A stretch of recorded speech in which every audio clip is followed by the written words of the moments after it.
Por causa da gravação, né? Obrigado. Pessoal, boa noite. Meu nome é Arthur. Vou falar um pouquinho para vocês hoje sobre recomendação. Hoje mais voltado à parte de e-commerce. Essa palestra eu montei, acho que já há um tempo atrás, acho que já faz uns 2 anos. Hoje eu dei uma atualizada nos dados. Mas é bem interessante para dar um overview sobre a área. Então tem bastante slide, mas algumas coisas eu vou dar uns pulos, mas o que não entender, eu tenho todos os meus contatos, a gente pode entrar em contato depois. Sou formado em computação na CEUT, eu sou do Piauí. Vim fazer o mestrado aqui na USP, no ICMC, também em computação. E agora eu estou no meu doutorado. Espero terminar ano que vem, se der tudo certo.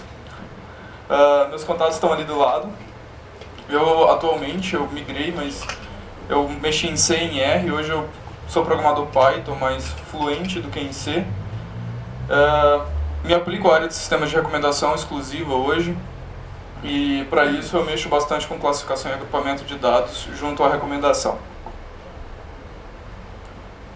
Então vamos lá. Qual é a grande motivação disso, da área de sistemas de recomendação? Acho que Big Data, Data Science, o que tem surgido?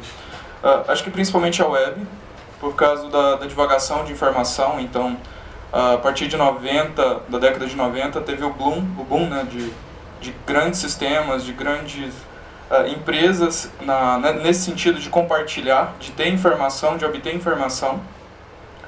Que informação antigamente era somente dado, hoje ela é dinheiro, né? Quem tem mais tem uma grande capacidade para isso. Então ela é a grande motivação de boa parte dessas tecnologias que a gente tem hoje. Até agora ela teve 3 momentos, né? De 90 até 2000, que a gente chama a Web 1.0, a 2.0 de meados de 2000 até o presente. Eu já falo que a gente está meio que na 3.0, porque bastante das coisas hoje em dia já tem semântica envolvida, então acho que a gente já está bem nessa 3.0, meio que na migração disso. Aqui só um overview, né? Praticamente era tudo desenvolvido em Webmaster, o conteúdo era estático, então você era um mero consumidor de informação, você ia lá, colocava naquelas páginas confusas do Google e Yahoo para ver alguma coisa, enfim, isso era retornado. E o fluxo era unidirecional, então a gente só consumia. A Web 2.0 acho que começou com a questão dos blogs. Acho que a maioria teve um flogão na vida, alguma coisa do tipo. Entra também a parte de e-mails, né, que bastante gente começou a usar naquela época, e aquela troca teoricamente segura no início, mas enfim, foi aumentando a tecnologia, então você foi tendo mais trocas de informação e compartilhamento.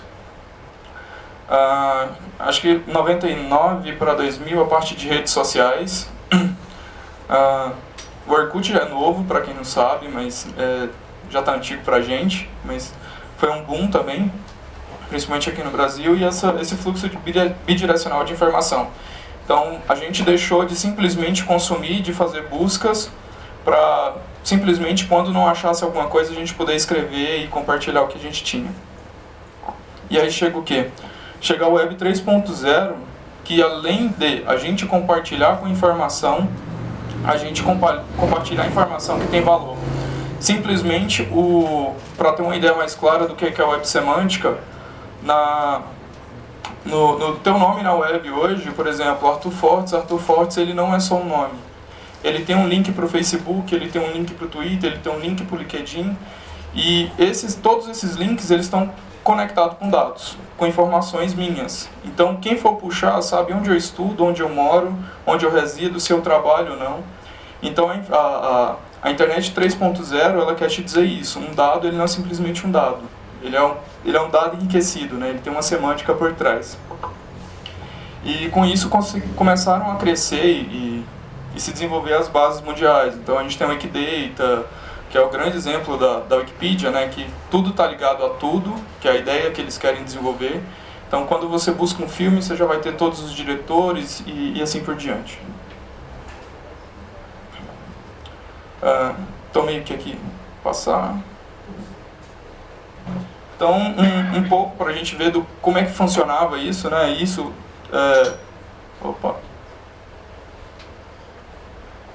Isso aqui mais ou menos na década de 90 para 2000. Então a gente tinha um Google altamente poluído, né? Que é meio até estranho achar que é o Google. Hoje, se você vê isso, você acha que é hackeado. E essas são de hoje, né? Inclusive, tirei os prints do Yahoo de hoje. Então a gente vê que mudou muito, né? A evolução da gente mudou bastante. Só que o que a gente vê? A gente vê um Google mais limpo, mas muito mais profundo, porque a ideia é que ele personalize teu conteúdo a partir do que você está buscando, o que era ao contrário de antigamente. E o Yahoo meio que se tornou um portal de informação. E o que a gente tem? A gente tem milhares de coisas na web. E se você olhar, com certeza, eu chuto que pelo menos cada um de vocês reconhece umas 10 marcas aqui, já utilizaram ou tem algum tipo de informação nelas. E muitas vezes informações ambíguas. E quando você vai procurar alguma coisa, onde procurar, o que procurar, e o que vai te retornar dessas buscas, o que é realmente relevante para vocês. Então é um mundo. Então é o que a gente chama de overload, né? E a maioria dessas coisas, e eu aposto aqui, quem já buscou alguma coisa no Google, que às vezes as 3, 4 primeiras queries que ele te retorna é legal, funciona, mas o resto simplesmente não serve para nada, é informação inútil. Muitas vezes você entra num site de compra esperando ver alguma coisa e tudo que te retorna naquela busca também é inútil. Então a grande solução que o mercado encontrou para isso, o pessoal de tecnologia encontrou para isso, foi o sistema de recomendação. E por que os sistemas de recomendação? Porque os sistemas de recomendação eles são capazes de moldar e qualificar para o usuário a busca dele. Então a busca dele simplesmente não vai ser uma busca global, ela vai ser uma busca local para aquele usuário. E busca local entende-se de busca personalizada. Então simplesmente eu não vou buscar uma coisa que a query vai te retornar uma coisa que vai ser para todo mundo, né? Ela vai ser exclusiva para mim, baseada no meu perfil. E a gente, dentro da recomendação, existem vários tipos de filtragem, de como proceder nesse tipo de recomendação. Os principais que a gente tem é a filtrada em conteúdo, a colaborativa, abordagens híbridas, que englobam as duas, mas tem várias outras que podem ser englobadas na híbrida, como a de geolocalização, a de idade e tudo mais. Aqui é uma frase do Steve Jobs, que é famosa e motiva muito a área, né, que é a gente muitas vezes não sabe o que a gente quer até ser mostrado. Então muitas vezes você entra sem pretensão num site, às vezes você entra no Facebook e aí lá aparece um chinelo e você nem lembra que você estava precisando do chinelo, mas você compra, né? Aparece lá, você fala, pô, mas meu chinelo tá velho, vou comprar um chinelo. Então é muito o que a gente precisa. A gente não sabe, mas quando é mostrado a gente tem a necessidade de ter. E a gente vê que a questão da recomendação ela está muito presente no nosso dia a dia. Aqui eu vou ter um exemplo claro de site, mas até em conversa hoje, a gente conversa com alguém do nosso lado e aí fala, cara, você assistiu Os Vingadores? Porque eu assisti, beleza, o filme do Thor tá muito bom, você já foi? Então até em conversas informais, a questão já está muito personalizada, sabe? A recomendação está presente até no diálogo da gente. E a gente tem aqui a Goodreads, que quando você compra, exatamente quando você compra ele já te oferece, você comprou esse? Dá uma olhada nesses aqui que podem ser seus próximos livros de leitura, né? E por que não adicionar isso aos conceitos de website que a gente tem na internet? Hoje eu vou vender um pouco o peixe de e-commerce, mas, cara, para tudo. Para amigos, em redes sociais que a gente tem, Facebook é a cara disso. LinkedIn, que é te oferecer profissionais próximos ao seu perfil, ou pessoas que você deve seguir. Mas para e-commerce, isso é extremamente importante, por quê? Porque você não perde o cliente em uma compra só. Então, às vezes, você só vai lá comprar um produto, um livro, e aí quando ele pensa que não, é ofertado para ele uma camiseta, um box, e aí ele já vê, cara, tem dinheiro sobrando, eu posso dividir isso no cartão, então vai tudo junto. Quem nunca, né?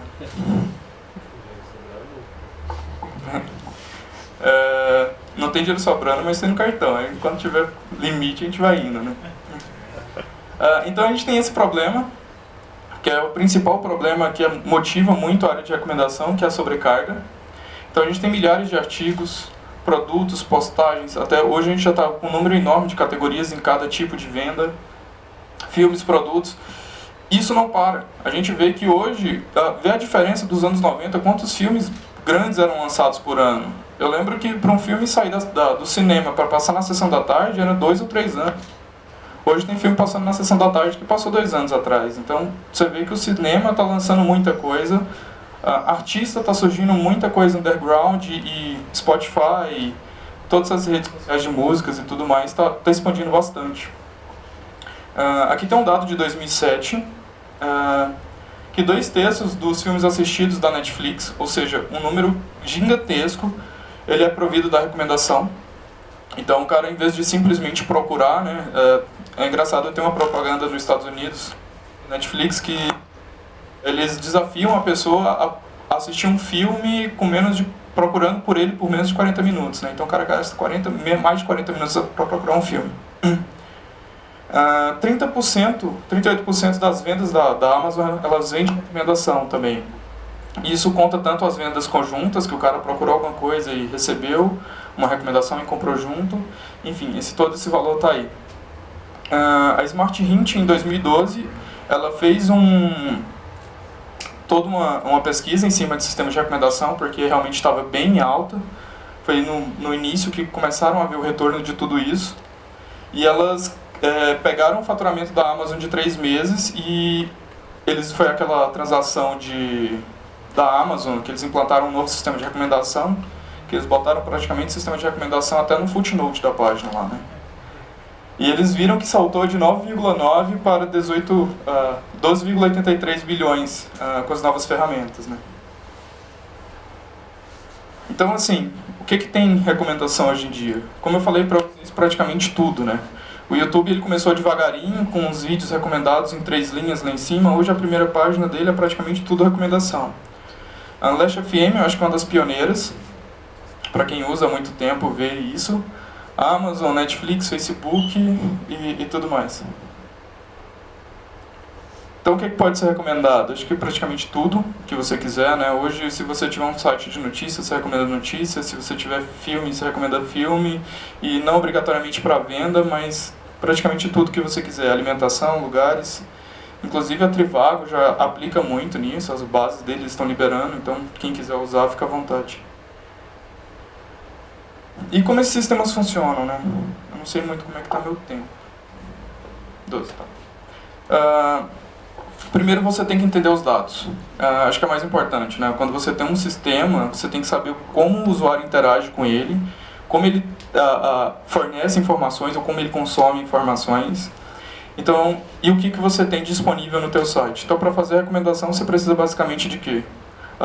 Do produto, seja ele consumível, vendível ou não, né? Enfim, mas ele tem que ser consumível. A gente vai ter que ter um usuário e vai ter que ter as interações desse cara. O que a gente tem hoje como usuários de informação? Geralmente, quando o cara se presta a fornecer um formulário para ele preencher, que isso chega a ser cansativo para o usuário e tudo mais, mas enfim. Quando se tem, né, quando você pede para ele, principalmente em sites de compra, que isso é importante, a gente tem sexo, localização, ocupação. E por que geralmente isso é importante? Porque você começa a construir um perfil de usuário. Às vezes dependendo do teu sistema, você não vai recomendar certos tipos de desenhos infantis para pessoa com mais de 50 anos. Pelo menos nas primeiras recomendações, né, enquanto você não conhece o cara. Então, esses tipos de informação, elas podem ser estudadas e melhor exploradas quando você as tem. Os produtos, tem a questão da descrição, o preço, categoria e tudo mais. Por exemplo, às vezes o cara está procurando uma lâmpada de LED. Eu não vou recomendar para ele um castiçal de LED, que custa, por exemplo, R$5.000. Então, na hora de fazer a recomendação, eu posso simplesmente fazer a recomendação baseada no preço do produto que ele escolheu. Beleza, se o cara escolheu outro castiçal de LED de 3.000, eu posso recomendar o de 5.000. Então, você vai na faixa de preço.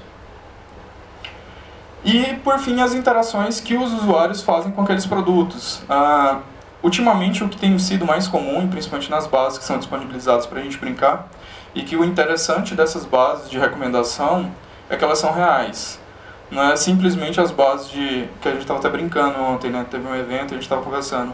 Geralmente as bases de IA que a gente começa a brincar no início são todas simuladas, são todas artificiais. Então beleza, ali você sabe como é que é a distribuição dos seus dados, como é que você pode brincar, qual algoritmo você pode utilizar. Recomendação é um problema bem mais complicado. Porque você vai ter usuários diferentes, às vezes usuários chamados de ovelha negra, que são totalmente diferentes um dos outros, né? Então a gente vai ter que começar a estudar os dados e aplicar os teus algoritmos em determinados dados que tu tem. Então interações a gente tem explícitas e implícitas dadas por aqueles usuários. Deixa eu correr um pouco. Explícitas, alguns exemplos, né? A gente tem as notas, que são bastante conhecidas. As reviews. Às vezes a gente tem, né? O box é lindo, chegou em perfeito estado, os reviews acabamento excelente, etc. Isso não acontece na Saraiva. Mas tudo bem. Uma coisa interessante que eu também demorei um tempo e depois que eu comecei a trabalhar em recomendação que eu descobri, e foi uma coisa que me frustrou muito, as estrelas da Netflix, ela não é baseada simplesmente nos outros usuários, ela é baseada no seu gosto, aquilo é uma predição de nota. Então, teve filmes que eu gostava e tinha uma estrela, e eu meio que senti o João Paulo, né? Eu falei, cara, eu sou um merda. Então a gente tem as interações implícitas também, são basicamente as que a gente mais tem, então são as mais abundantes e as que a gente mais tem que aprender a trabalhar com elas. São cliques, onde o cara clicou, zonas quentes, etc. O histórico de visitação das páginas, então o que o cara consumiu, o que ele não consumiu. Tem um tempo de permanência na página, porque obviamente o usuário ele pode ir lá na página, ele clica por engano, ou ele simplesmente não gosta do produto, então o cara que passa mais tempo, então ele tem afinidade pelo produto. E tem a favoritação. Tá?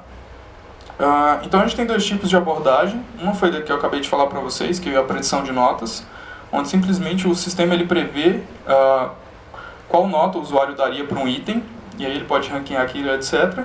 E nesse sentido também existe a parte de ranqueamento de itens, que é ele dá um score para aquele item e ele ordena. Então, geralmente é o que você compraria em ordens, né? 1, 2, 3, 4 itens.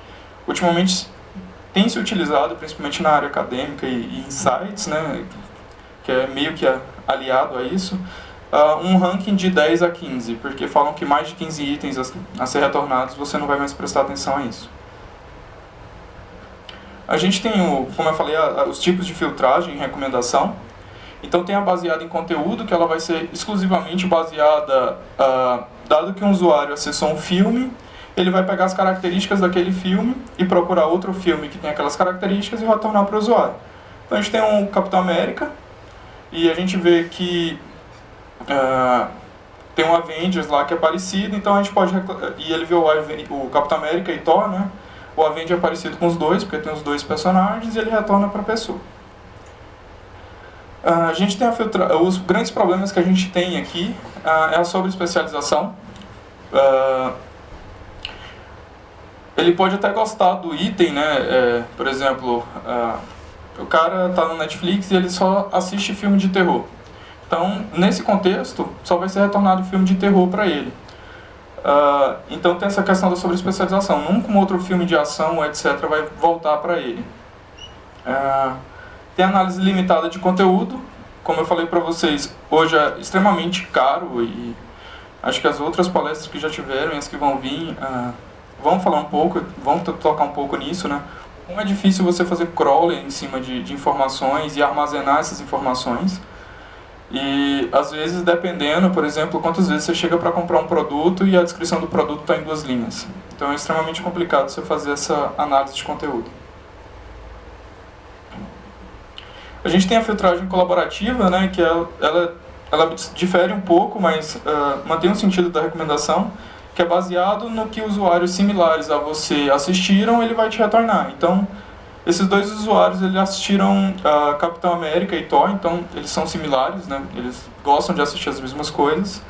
E a segunda usuária assistiu Avengers, então, consequentemente, eu vou recomendar o Avengers para ela.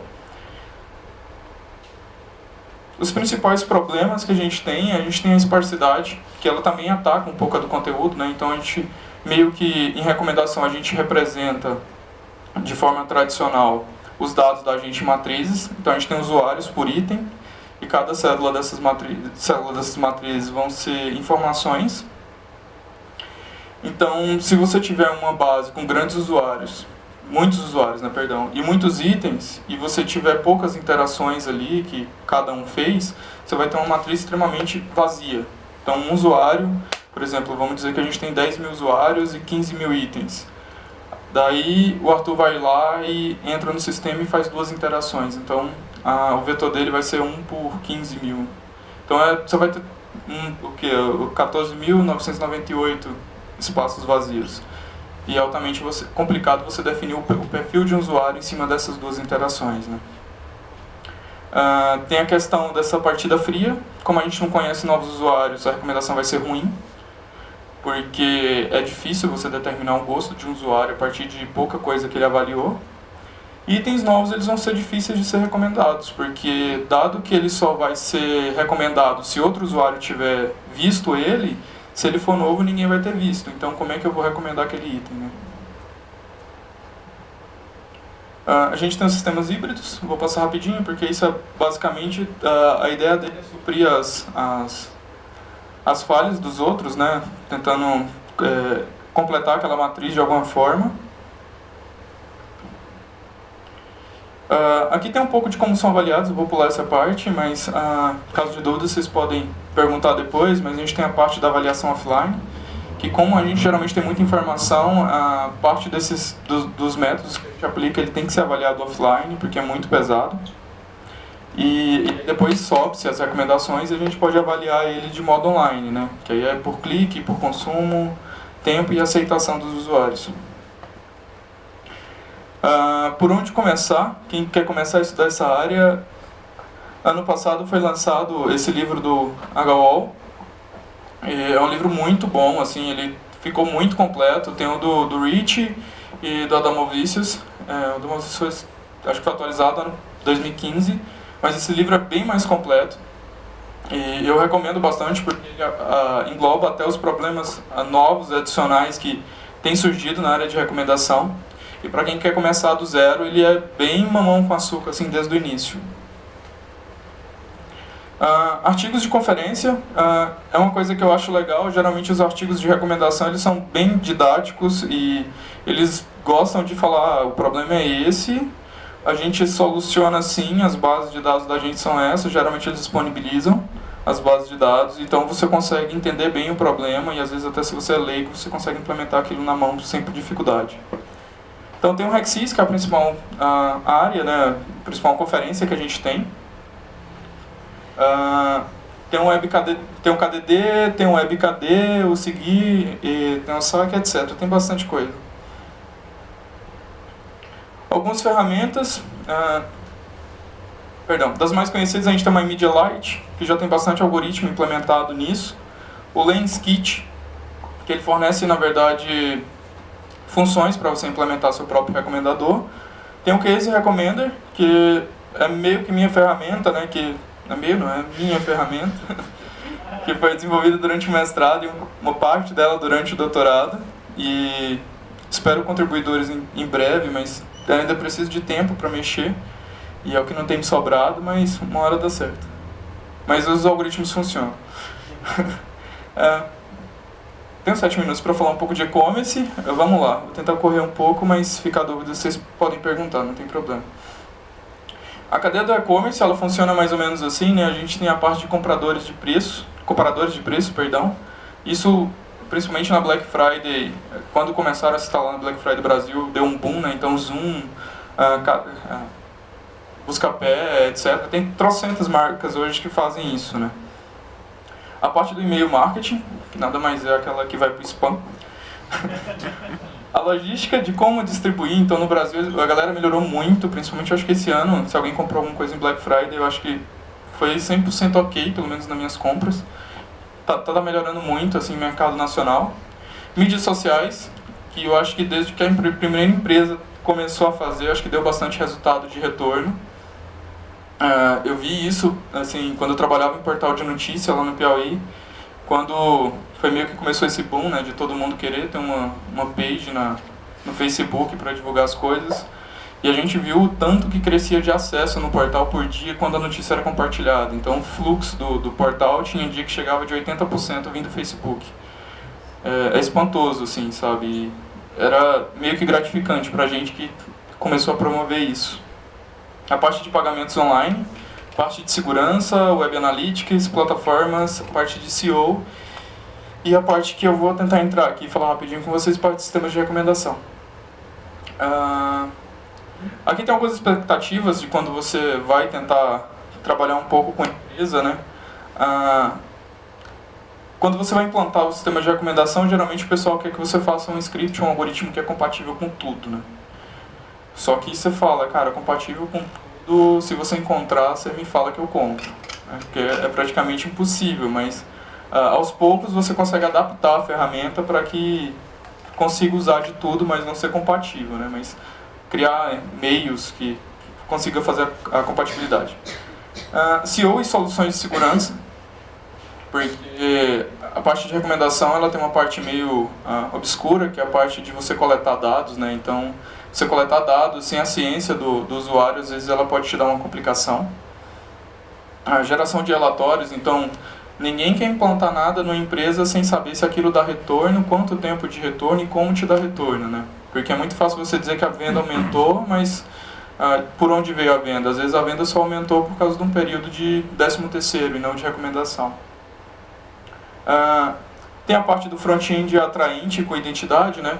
Eu acho que aqui no Brasil isso é um forte da gente, porque aí para fora a galera geralmente não se preocupa muito com isso.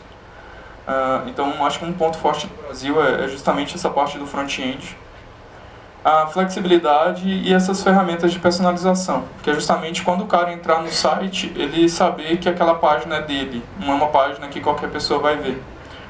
Hoje eu entro na Amazon e eu consigo encontrar DVDs que eu gosto, livros que eu gosto, então muitas vezes eu não perco tempo, quero saber o que eu vou ler mês que vem. Eu não perco tempo procurando, às vezes na primeira página eu já encontro, já faço a compra e não tenho tanto problema de busca. E aí isso aliado à questão de expectativa do cliente. Hoje o cliente ele exige que ele tenha vários tipos de pagamento, né? E um layout limpo, rápido e fácil de navegação, usabilidade. Muitas vezes ele não sabe que ele quer isso, mas ele precisa disso porque muita informação às vezes confunde. Um exemplo bem legal disso é o site do Santander de troca de ponto. Se você entrar no Reclame Aqui, eles são campeões disso. Porque eles têm 2 botões no fechamento do carrinho, então geralmente um deles não funciona. É meio que os Jogos Mortais, né? Tá o bonequinho lá, clica em um dos 2. E o grande problema é, quando você finaliza a compra, ele consome teus pontos e cancela a tua compra. Então tem esses problemas de usabilidade. Hoje, uma das coisas que agrada bastante é o cupom de desconto, né? E uma das coisas legais, quem participa bastante de compra online, é você ver que chegam cupons exclusivos para o seu gosto. Então, nunca chegou 15% para mim para utensílios de cozinha. Então, às vezes para mim chega para jogos, chega para alguma coisa que eu compro muito na web. Então, eu acho que isso é uma grande modo de captar cliente, né? Grande variedade de oferta de produtos relacionados com o seu interesse, né? Você pode dar uma olhada nos slides, isso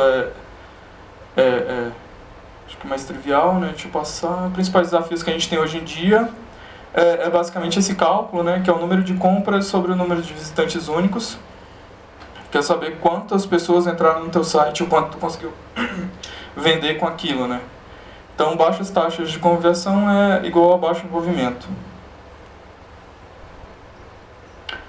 Aqui tá alguns exemplos, né? Que são bem importantes, eu acho que pra gente, como usuário. É que, na verdade, a gente compra, por exemplo, isso é um exemplo que eu tirei, eu acho que em 2011. Eu comprei o GTA, ele numa loja física da Saraiva de São Paulo. E quando eu entrei no site, pra minha surpresa, acho que por causa do CPF, estava lá, você comprou isso, então você vai gostar disso aqui, né? Então você vê o tanto que a integração, tanto de loja física como online, ela te traz um ambiente familiar, né? Então meio que você se sente, o cara abraçou meio que minha causa, então isso é interessante. E o tanto de recomendação que que a Amazon te faz, né? Ela fala as recomendações de hoje, presentes, etc. Melhore suas recomendações, seu perfil, ela te dá bastante jeito de você moldar o site com a sua cara. Literalmente, dá pra botar fotinho lá em cima. E o que a gente tem que aproveitar basicamente dos usuários hoje em dia, né? A psicologia da compra. A questão do comprar por impulso. Simplesmente às vezes você não precisa, que nem foi falado no início, e você compra porque tá barato. Simplesmente às vezes você bota que o produto tá com 50% de desconto, você fala, pô, amanhã ele não vai estar, então deixa eu comprar hoje. O ambiente propício a comparações, então às vezes você ter 2 produtos, um vermelho e um azul, às vezes você bota o azul mais barato porque ele sai menos, e aí você mostra para o usuário, o azul está mais barato. Às vezes o cara prefere azul, né? É pessoal isso. Baixo custo da pesquisa, então isso entra muito o cara fez a query, tenta ser no teu sistema inteligente, na tua recomendação, no teu retorno da query, aproximar muito o produto que o cara quer ao perfil dele, porque se ele vê aquilo ali nos 3 primeiros, ele não vai perder tempo passando de página, dando scroll, etc. A questão da qualificação e racionalidade do consumidor, né? A gente tem que pensar muito nisso, qual público a gente quer atingir, e muitas vezes isso é complicado, porque teu público é bem abrangente, mas a personalização do conteúdo ela vai te ajudar nisso. A parte do físico vezes o virtual, teve um exemplo na página passada, né? A questão de você integrar, mas na compra online você não tem que lidar com o vendedor, então você não vai ter um cara chato para insistir para você comprar, então como é que você vai fazer o cliente comprar? A usabilidade do site, a credibilidade e a questão da intangibilidade da venda virtual, né? Aqui está um dos principais tipos, né, de investimento na atração do tráfego. A gente tem o AdWords, o próprio SEO dos sites, YouTube, que hoje basicamente ou você coloca no YouTube, você grava o vídeo com unboxing de produtos, etc. Twitter e a parte de e-mail, né, o e-mail spam. O que falta, né, é justamente você transformar o tráfego que você tem, porque geralmente aquelas mídias elas geram tráfego para o teu site. Às vezes o cara nem compra, mas ele vai lá. É só simplesmente finalizar a compra. Estou com 32 minutos, como é que faz? Não, vou correr um pouquinho, vamos lá, 2 minutinhos. O amadurecimento do mercado, né? Hoje em dia a gente sabe que as empresas elas sabem que a gente precisa amadurecer e melhorar essas taxas. Então a galera não está poupando em pagar. A dificuldade de que o pessoal lá atrás, nos primeiros sistemas de recomendação, a Big Data, tiveram de explicar para as empresas o que era o Big Data, o que era a IA, o que a IA fazia, não está tendo. Hoje a empresa ela vem até o cara que faz e fala, cara, eu pago, faz. Então isso melhora para a gente. Numa apresentação da minha defesa, eu melhorei acho que 2% no algoritmo, então eu fui justificar porque que era pequeno e tal. E tinha um cara da banca que ele era de empresa, né? Ele falou, cara, às vezes quando você melhora 0,5%, aquilo vai te melhorar 500 mil por mês. Então não preocupa com taxa de aumento. Às vezes uma pequena taxa já faz uma diferença gigantesca pra gente.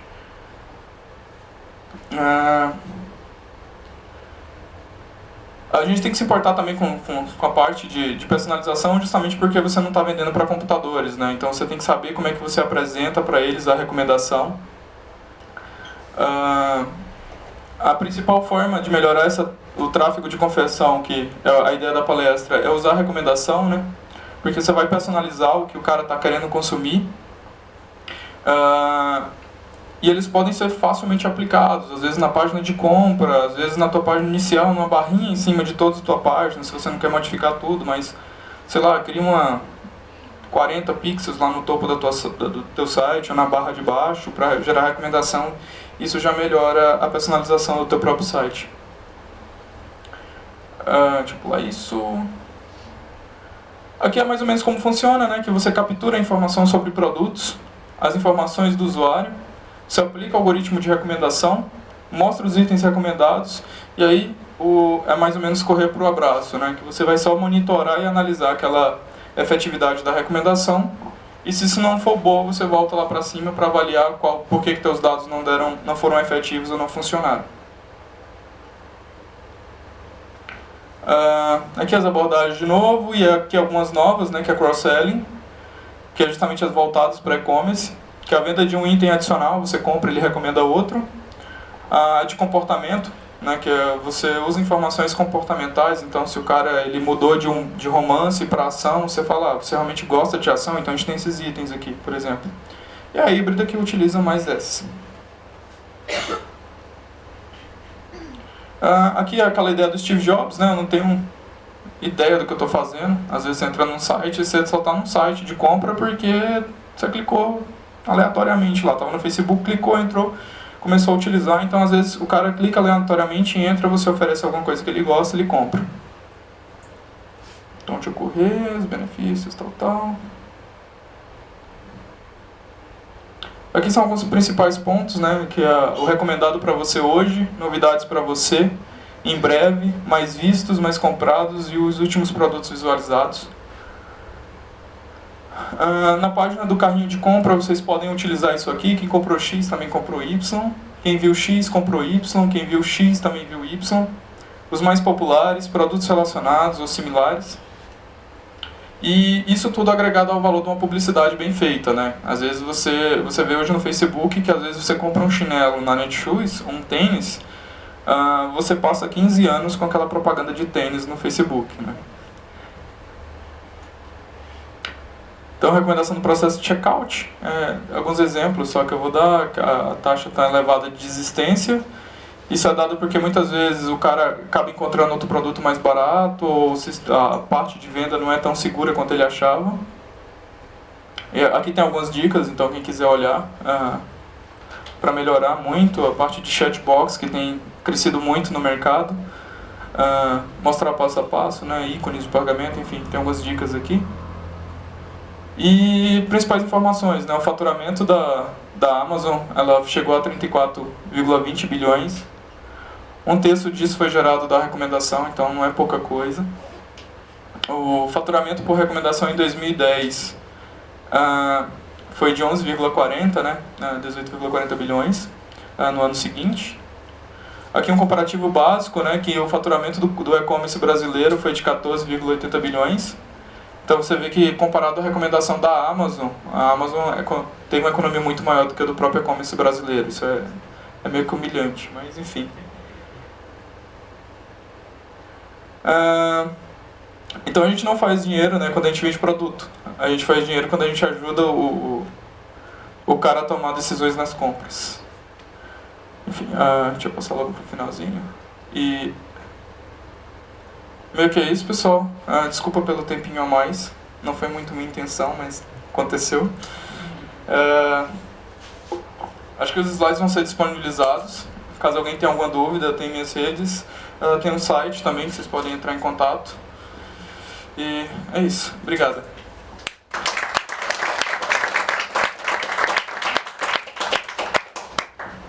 Obrigada, Arthur.